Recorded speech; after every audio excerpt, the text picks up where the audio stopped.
Ramdam mo ba isa kang juggler na pinagsasabay-sabay ang paghagi sa ere ng mga worries mo sa buhay? O feeling mo para kang Windows 11 sa computer na nagmumultitasking ng mga suliranin? Nako kapatid, bago ka tuluyang maghang dahil sa problema, kailangan mo na mag-restart Para sa bagong simula! Hello mga kapuso na nakasubaybay sa atin sa GMA at sa mga kababayan natin sa abroad na nanonood sa atin sa GMA Pinoy TV. At maging sa mga nakasubaybay sa ating live stream sa YouTube channel ng The 700 Club Asia, narito muli kami para maghatid ng mga kwentong puno ng inspirasyon at pagpapala. Shout out sa mga mahal nating netizens na nanonood sa atin online via Facebook pages of CBN Asia and The 700 Club Asia. Don't forget to share our live stream link with your friends and family. Mag-comment na po kayo sa aming mga social media platforms at gamitin ang hashtag Restart para sa bagong simula. Ngayong gabi, makakasama natin sa studio ang representatives from Prayer Center. Andyan sila, digital media at si Ava Canaselli from Reverb Worship bilang phone volunteers to receive your calls and donations. Kaya't huwag na natin patagalin ito sa una nating kwento. Bunso sa anim na magkakapatid si Ana. Pangarap niyang makapagtapos ng pag-aaral ngunit hindi siya kayang pag-aralin ng mga magulang. Matupad pa kaya ito? Panoorin natin ang kwento. Sa anim na magkakapatid, ang bunsong si Ana lamang ang nakatungtong sa kolehiyo, bunga ng kahirapan. May pressure dun eh. And of course, andoon yung excitement and kalakasan kasi ako lang yung inaasahan na makagraduate. Sa pagsasaka, itinataguyod ng kanilang ama ang pamilya habang gumagawa at nagbebenta ng kakanin ang kanilang ina pandagdag sa kita. Pero sa kabila ng kanilang pagsisikap na maiangat ang buhay, nagagawa pang pabagsakin ng ibang tao ang kanyang mga magulang na parehong hindi nakapag-aral. Super naawa ko sa parents ko na napapaiyak na lang and nalulungkot kasi gawa doon ay kaya nilang laitin or kaya nilang maliitin yung parents ko. Gusto ko dumating yung time na kahit ganun yung estado ng buhay namin, maging proud yung parents ko and yung family ko na makapagtapos ako or may napagtapos silang anak na sa kolehiyo po. Pagtungtong ni Ana ng second year college sa kursong Business Management, nanganib siyang matigil sa pag-aaral dahil hindi na ito kayang sustentuhan ng pamilya. Hindi po ako nagtanim ng galit. Parang lagi kong iniisip na ang Diyos ay may gagamitin na tao para makapag-aral ako. Naging sagot sa panalangin ni Ana ang Operation Blessing Back to School program. Nakilala niya ang Operation Blessing na maging volunteer si Ana sa isang disaster response sa Eastern Samar. Napili siyang maging scholar at nasagot ang lahat ng kanyang pangangailangan sa eskwela tulad ng weekly allowances at school supplies. Umiiyak ka sa saya na ito na yun eh, ito na yung katugunan ng panalangin. Sobrang naging inspirasyon po ang scholarship ng Operation Blessing, kaya mas lalong pinagbutihan ko pa ang aking pag-aaral. Bukod sa scholarship, tinulungan din siya ng Operation Blessing na mapalago ang pananampalataya sa pamamagitan ng regular Bible studies kasama ang kapwa OB scholars sa Eastern Samar. Taong 2023, natupad ang pangarap niyang makatapos ng kolehiyo. Ngayon, nakakatulong na siya sa kanyang pamilya. Sa mga partners ng Operation Blessing, maraming salamat po sa inyo dahil isa pa ako na nagbenepisyo na makapag-avail or makapagtapos ng pag-aaral. Bilang handog sa kabutihan ng Diyos sa kanyang buhay, naglilingkod si Ana sa CBN Asia Prayer Center. Nagtrabaho po ako sa CBN Asia bilang isang pasasalamat sa Operation Blessing. Dati ako yung ini-encourage at ngayon ako na po yung nag-i-encourage sa pamamagitan ng salita ng Diyos. Sa pamilyang sapat lang ang kinikita para makasurvive sa araw-araw, isang napakalaking pasanin ang magpaaral ng anak, lalo na kung marami sila. sabay-sabay ang gastos. Hindi talaga kakayanin. Mabuti na lamang at nariyan kayo, mga generous naming kababayan. Maraming salamat sa walang sawa ninyong pakikipagkapit-bisig sa Operation Blessing. Natutulungan natin ang mga katulad ni Ana na matupad ang pangarap na makapagtapos ng pag-aaral. And in fact, Ana is here. Ayan si Ana. Hi Ana, thank you for being here with us. Totoong blessing ang OB para sa mga kagaya ni Ana. Ay. Ana, di ba? Alam nyo, hindi lamang si Ana ang ating natulungan dahil maging ang kanyang mga magulang ay nabigyan din natin ng medical assistance. Hatid din ng Operation Blessing sa pamilya ang suportang espiritual na lalong nagpapatibay sa pananampalataya nilang mag-anak para sa tuluyang pagbabago ng kanilang buhay. Holistic talaga ang approach ng pagtulong ng Operation Blessing sa mga kababayan nating nangangailangan. Naku, hindi lang yan, Eric. Dahil nagsimula rin ang generosity cycle sa pamilya nila Ana because she started giving back by encouraging the callers of the prayer center from poverty to generosity. Talagang nag-restart ang buhay nila Ana. Wow! Pwede ka ring maging kabahagi ng restart ng buhay ng mga kababayan nating nangangailangan. Scan the GCash QR code na nakikita nyo sa inyong screen after making that donation. If you wish, pwede nyo itong i-post sa Facebook Messenger ng The 700 Club Asia. Sa mga nagpadala na ng kanilang donasyon, mayroon kaming eksklusibong regalo para sa inyo. Ikaw ba'y nakagapos sa pait ng nakaraan? The miracle you're waiting for might be waiting on your first step of faith. Pakinggan ang 7 Steps to Restart para sa bagong simula. Matatanggap mo ang exclusive access sa audio teaching ni Peter Kairos kapag nagbigay ka sa CBN Asia ng kahit na magkanong halaga. Pagtibayin ang kalusugan sa tulong ng mga bagong kaalaman ng medical experts sa Boost Your Immunity. Get exclusive streaming access to this 5-part video series kapag nag-donate ka ng 2,500 pesos o higit pa sa CBN Asia. Just scan the QR code. Become a CBN Asia partner today.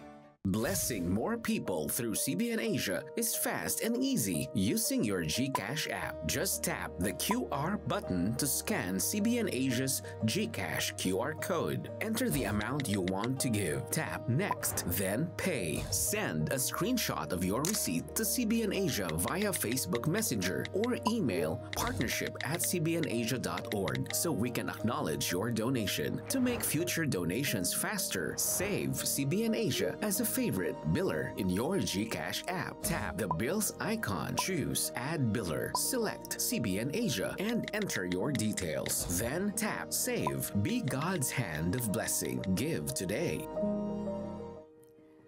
Kasama natin ngayon para tulungan tayong i-acknowledge ang mga nagpadala na ng kanilang donasyon. Please welcome River Worship recording artist Ava Canacelli. Hi, Ava! Sandra! And sa lahat po ng ating mga viewers, thank you for watching tonight and this morning. Ayan. So, Ava, sino-sino na ba yung mga nagbigay na ng kanilang donasyon? Yes po, thank you so much kay Riza from Cebu City. Nag-donate po siya ng 2,000 pesos. Joey from Muntinlupa City, 2,000. Jemeline from Bulacan, 1,100. Devi Laguna, 500. Angelic, 600. And meron pa po dito si Grace from Quezon City, 1,000 pesos. Ana Muntinlupa City, 1,000. Cesar Manila, 2,000. Edgar Quezon City, 6,500. And April from Naga City, 2,500. Maraming salamat po. Yes, maraming salamat. At i-shoutout na rin pala natin yung mga nanonood sa atin sa iba't ibang parte ng mundo. Ava, nasan ba sila? Ah yes, shout out po sa mga nanonood sa atin from different countries. From Canada, Dubai, and kung saan po pong bansa na nanonood kayo. Maraming salamat po. Ayan, I think meron pa from Hong Kong. So thank you very much sa lahat ng nanonood. At tumawag at mag-donate na po kayo. Correct. Ava, speaking of restart, ikaw ba sa buhay mo, ano yung may part ba na kailangan mo mag-restart? Yes, kasi recently lang, I needed to surrender my entire life and His purpose for my life. Yung purpose ni Lord para sa akin. Ayan, praise God. May po-promote ka ba, Aba? Yes po. So, I'm inviting everyone on August 25. So, I'm inviting everyone to join us to the Ascend Conference Ito po ay mangyayari sa Zion Christian Fellowship. This is an event of Hope of Life Christian Ministry. Samahan niyo po kami, lalo na po yung mga kabataan natin ngayon. I-encourage po namin kayo that you will find your purpose, and when it comes to relationship and encouragement sa ating mga buhay.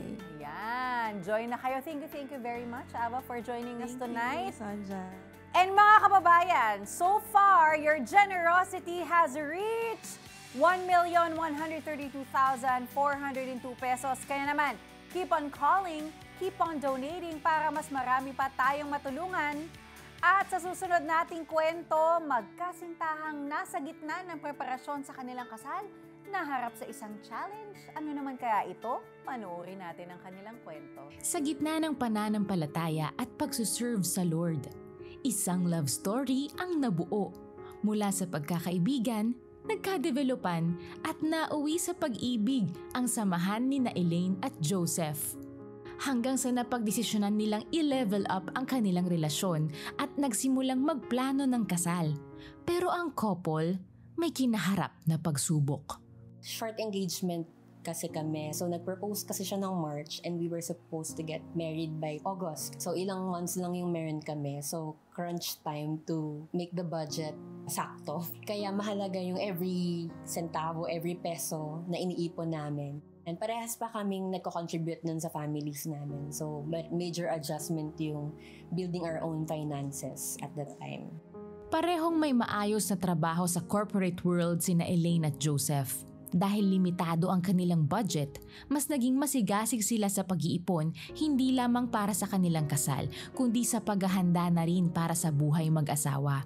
Hindi pa kompleto yung pang-wedding namin. Mga halfway through pa lang kami. Magpo-push through naman siya, pero baka magko-compromise kami dun sa magiging program. Like, wag na yung ganito, wag na yung ganyan. Tsaka yung after ng wedding, i-compromise na lang din muna namin ano yung mga gamit.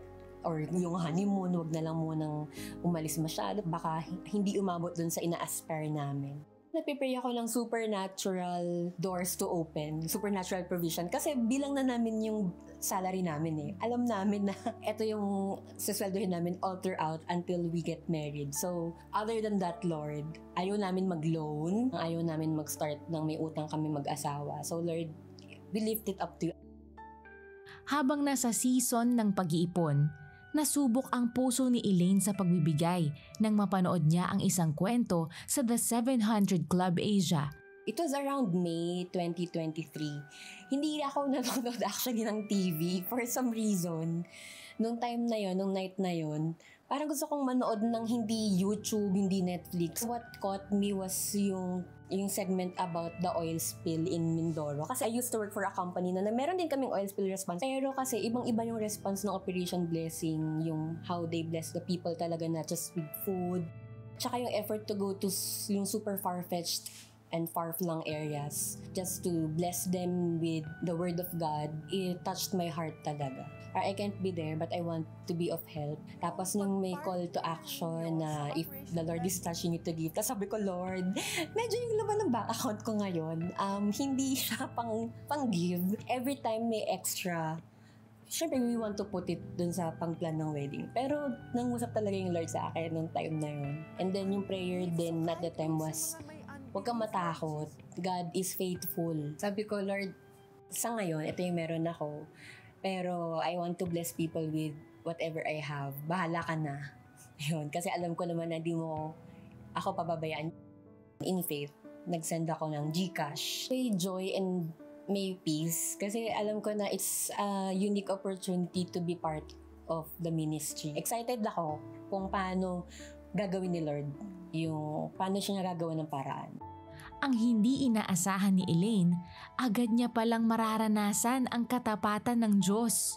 The next day, meron kaming bonus sa company na hindi naman sila nagbibigay pag ganun time. Chinek ko yung bank account ko. Pag-check ko, hala Lord! I received literally 100-fold of that.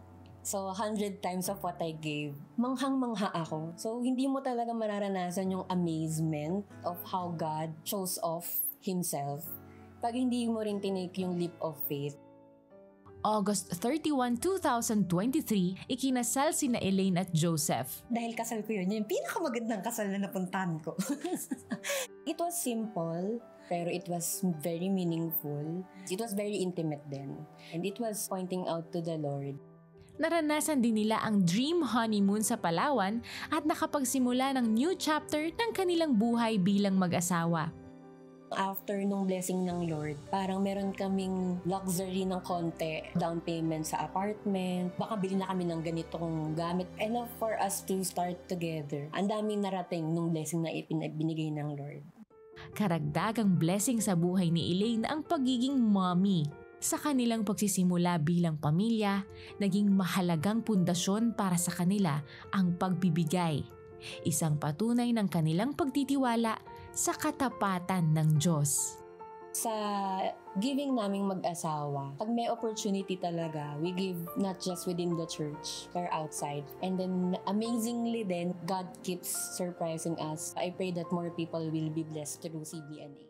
I love it! Nakita natin na ang susi sa dream wedding, dream honeymoon getaway ay ang pag-obey ni Elaine sa challenge ng Panginoon na maging generous. At nakita naman natin, di ba, na kahit na tight ang budget niya, niluwagan niya ang kapit sa pera at nagbigay siya sa mga nangangailangan at higit sa lahat, kumapit siya kay Lord. Ay, I agree, Sonja. Tinuturuan sila ni Lord ng generosity. Yan ang susi sa bagong simula ng buhay nila bilang mag-asawa. Magandang i-practice sa pamilya ang pagiging mapagbigay.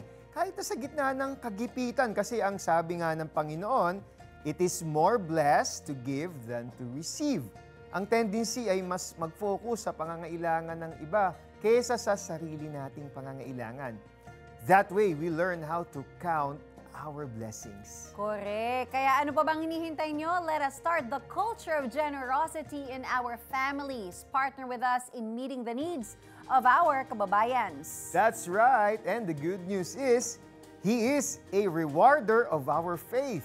That's right. So let's start flexing our faith muscles. Give now. Just scan the GCash QR code na nakikita ninyo sa inyong screens. And after making that donation, if you wish, pwede nyo po itong i-post sa Facebook Messenger or i-send sa Facebook Messenger ng The 700 Club Asia. Sa mga magpapadala ng kanilang donasyon, please watch this. Madali nang mag-donate sa CBN Asia. Pumunta lang sa alinmang branch ng ML Kwarta Padala nationwide. Mag-fill out ng send-out form. Isulat ang CBN Asia bilang company name, ang iyong pangalan, contact number, halaga ng donasyon at telethon sa other details. Ibigay sa counter ang iyong filled-out form, kasama ang iyong donasyon at hintayin ang kopya ng iyong transaksyon. Napakadali lang mag-donate, di ba?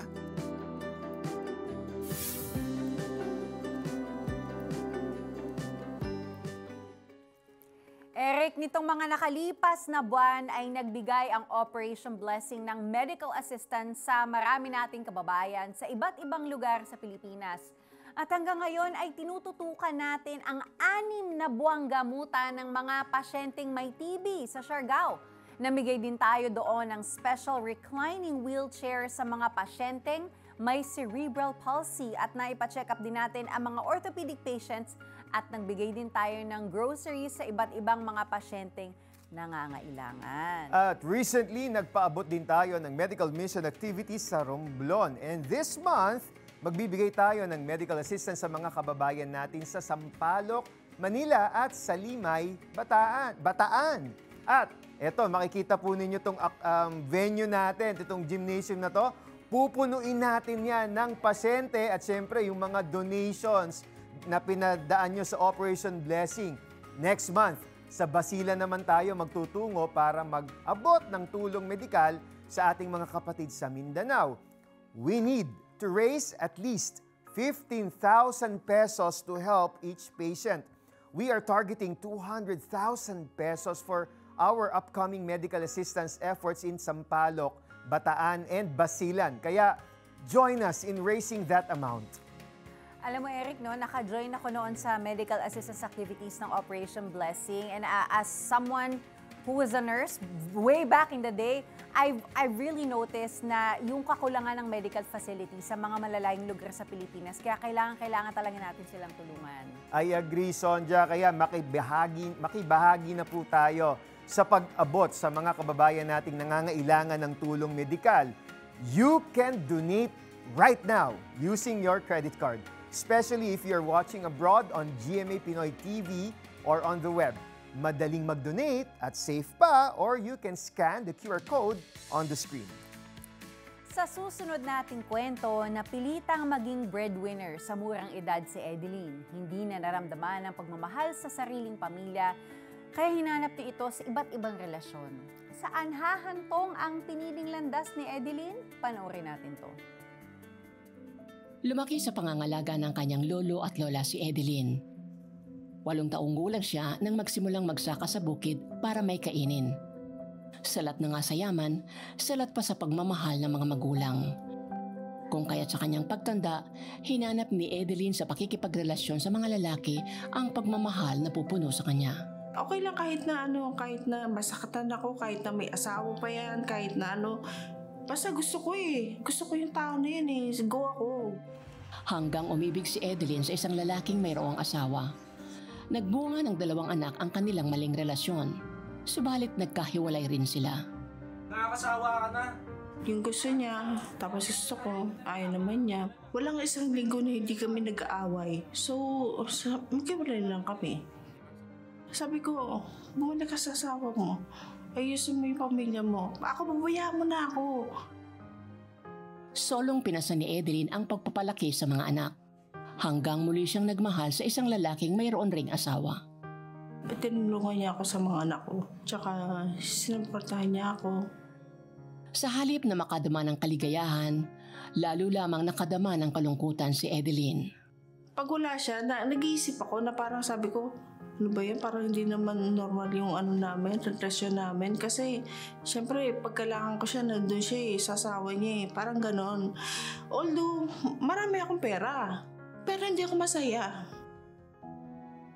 Sa gitna ng kanyang matinding pinagdaraanan, nakapanood si Edeline ng programang The 700 Club Asia sa telebisyon. Nagbigay ng inspirasyon sa kanya ang mga kwento ng mga taong nakaranas ng pagbabagong buhay sa tulong ng Panginoon na tampok sa programa. Sabi ko nga, bakit siya? Inayos ng Diyos. Parang gano'n. Bakit ako? Bakit ganito yung buhay ko? Sana ako din. Sana maging maayos rin yung buhay ko. Kasi that time, parang gulo-gulo ng buhay ko. So, nag-text ako doon sa 700 Club Asia. Sabi ko, kung pwede hanapan niyo ako ng malapit sa location ko na church. Sa tulong ng prayer counselor mula sa CBN Asia Prayer Center, naikonekta si Edeline sa isang Kristiyanong simbahan. Dito niya sinimulang palaguin ang pananampalataya sa Panginoon na unang natanim sa kanyang puso sa pananood ng The 700 Club Asia. Ang laking bahagi sa buhay ko ng 700 Club Asia. Doon ako natuto tungkol sa Diyos. Yung parang kahit na maraming pagsubok, basta magtiwala ka lang. Sinimulang itama ni Edeline ang kanyang buhay. Nakipaghiwalay siya sa kanyang naging karelasyon na may asawa. Nagkaroon pa si Edeline ng isa pang karelasyon, pero iniwan rin siya nang siya'y ma-stroke. Sa mga panahong ito, lalong kumapit si Edeline sa Panginoon. Nangibabaw sa kanya ang pagtitiwala at paghingi ng tawad sa Diyos sa mga kasalanang nagawa. Sabi ko, tanggapin mo ko na inaamin ko yung mga kasalanan ko. Hangain mo ako dun sa sitwasyon ko. Ayoko nito, ayoko ng sitwasyon ko. Naging matibay na kaagapay ni Edeline ang Diyos at ang kanyang salita para sa kanyang kagalingan mula sa stroke at paghilom ng mga sugat ng nakaraan. Buong puso niyang ipinaubaya sa Panginoon ang kanyang buhay. Ganap niyang natagpuan ang tunay na pag-ibig sa Diyos. Binigyan ako ng pagkakataon, sabi ko, na mabuhay ulit. Naayusin yung buhay ko. Ang Panginoon, all in one, may boyfriend ka na, may partner ka, may tatay ka. Lahat na siya. So, sabi ko nga, wala na akong hanapin. Totoo ko. Ang buhay ko ngayon dahil sa Diyos, payapa po. May kapayapaan sa puso ko. You know, if you're watching right now and like Edeline, pagod ka na sa paulit-ulit na sitwasyon sa buhay mo. Maybe it's a series of wrong decisions. Maybe you're stuck in a cycle of bitterness, pain, and hurt. And just like Edeline, pwedeng mag-restart ang buhay mo. By doing what? By humbling ourselves unto the Lord and asking for forgiveness and receiving Him as Lord and Savior. So if you're watching today and you're saying, Sonja, I want a restart. I want a new life. The Bible says if you have Jesus now in your life, the old is gone and the new has come. So if you're that person, pray this simple prayer with me. Lord Jesus, thank you that you paved the way for me. Jesus, forgive me for all the sins I have done. I repent and turn away from my sin. Thank you, Jesus, because you lived the life that I should have lived and died the death that I deserved. And you rose again on the third day. Nabuhay kang muli para sa akin. Para pag binigay ko ang aking puso at buhay sa'yo, pwede akong magkaroon ng bagong simula. At hindi lang yun, magkaroon ng buhay na walang hanggan. Ngayon, Jesus, dinedeklara ko na ikaw ay tinatanggap ko sa aking puso bilang aking Panginoon at tagapagligtas. Maraming salamat at banal na Espiritu, tulungan mo ako na mamuhay ng naaayon sa iyong kagustuhan para sa aking buhay, sa bagong buhay na iyong ibinigay sa akin. Maraming salamat sa ngalan ni Jesus. Amen. And if you prayed with me, please call the numbers on your screen. Eric? Yes, Sonja, kung sumabay ka sa panalangin ni Sonja ng pagtanggap kay Jesus, binabati ka namin. Ito na ang bagong simula sa panibago mong buhay kasama ang Panginoon. I-share mo naman sa amin ang naging desisyon mo. Kung ikaw ay nanonood sa YouTube at Facebook, i-type sa comments, yes, tinanggap ko si Jesus. Back to you, Sonja. At para naman mag-grow ka sa relasyon mo kay Jesus, kailangan mong mapabilang sa isang community of believers. I-type mo dyan sa comment section ang BSG para makasama ka sa aming online Bible study group. Kaya naman comment na, di ba Eric? That's right, Sonja. If you have miracle stories of healing, transformation, restoration of broken relationships, freedom from addiction and other vices, and financial breakthroughs, share them with us. I-comment nyo na sa Facebook Live o sa YouTube live streaming ng The 700 Club Asia ngayon. Please use the hashtag RESTART para sa bagong simula. Meanwhile, we would like to thank our faithful partners. CBN Asia would like to thank the following: M. Luillier, iRemit, RD Pawn Shop, 7-Eleven, EC Pay, BPIE Donate, United Neon, Nixis, Gethsemane Catering Services. We have a tendency to be blinded by the trying situations that we are confronted with. Kung gagamitin natin ang ating sariling pangunawa at lakas, hindi nito mababagong sitwasyon.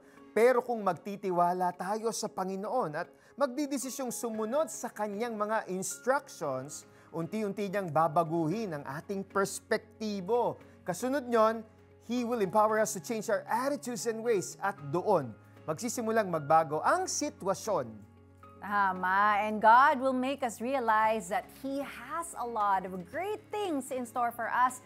Ang sabi nga sa 1 Corinthians 2 verse 9, no eye has seen, no ear has heard, and no one's heart has imagined all the things that God has prepared for those who love Him. Meron ba kayong kwentong restart? Ikwento nyo na sa amin yan. I-post yan sa comment section ng The 700 Club Asia Facebook page. Samantala, Eric, tuloy-tuloy pa rin ang pagdagsa ng mga donations mula sa ating mga kababayan. Magpasalamat tayo sa mga nagbigay ng Facebook stars, si Gags 100 stars, Harold J 13 stars, CJ 100 stars, Clyde 100 stars, we have Bay 100 stars, Bernard at 145 stars, Charmaine 20 stars, Verlin 20 stars, and Reynaldo 20 stars. At may mga nagbigay din po, si Rem from Parañaque 1,000, Nelson Pasay City 1,000 monthly, Jennifer 500, Arthur Jr. 500, JV 500, Lilia Quezon City 500, Ferlin Cavite 200, Timothy 300, Raquel 500, Agnes 500. And so far, yung mga nagbigay na yan, your donations have reached 1,152,202 pesos. Grabe! But it's not over. Kaya continue giving, continue calling, continue to chat with us sa Facebook Messenger ng The 700 Club Asia. Our prayer center is open 24 hours from Monday to Sunday to receive your messages and donations. Samahan niyo kami muli sa Lunes, same time, same channel para sa pagpapatuloy ng Special Telethon Restart para sa bagong simula. May God bless you and keep you, and may He make His face shine upon you and give you everlasting peace. God bless.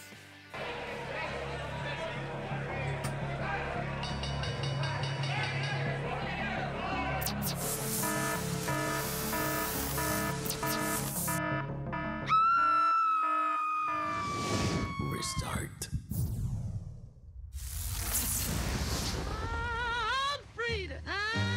Restart para sa bagong simula. 12 midnight sa GMA.